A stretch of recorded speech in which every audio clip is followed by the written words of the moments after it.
In this lesson, I will introduce the APIs for managing threads, Executor, ExecutorService, and Thread Management APIs.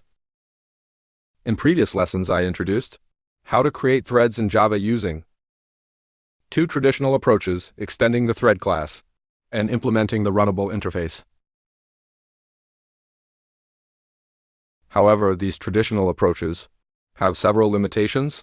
They were introduced very early in the Java platform. In JDK 1.0 and JDK 1.1, they were improved, but still relied on the traditional model. Even so, many issues and drawbacks remained. As a result, newer and more modern APIs were introduced.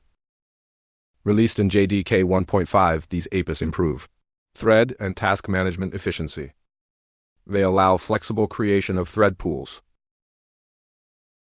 They also make it easier to submit tasks and support advanced concurrency features. Next, we will look at the list of these APIs.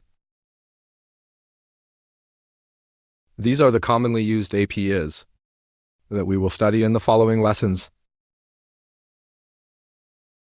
In particular, virtual threads and how to interact with them.